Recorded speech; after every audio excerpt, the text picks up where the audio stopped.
Welcome to Burlap Teachers. Enjoy the video. You start by creating the number layer, so numbers are available without a numpad. Hold the FN or layer key you chose. This activates the alternate layer where top row keys send digits.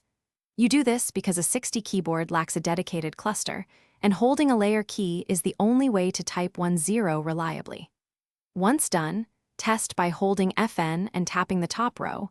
Make sure every key outputs the expected digit before moving on.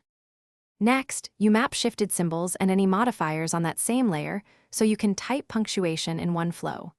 Assign shift so shift plus 1 yields exclamation, and add Alt-GR or layer toggles for extended use. This avoids holding multiple keys awkwardly.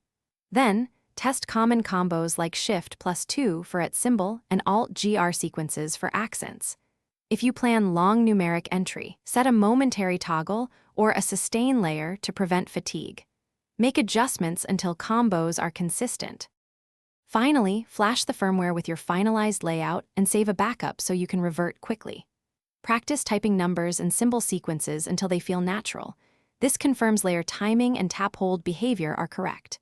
If something goes wrong, check for matrix ghosting, conflicting keycodes, or incorrect layer priority.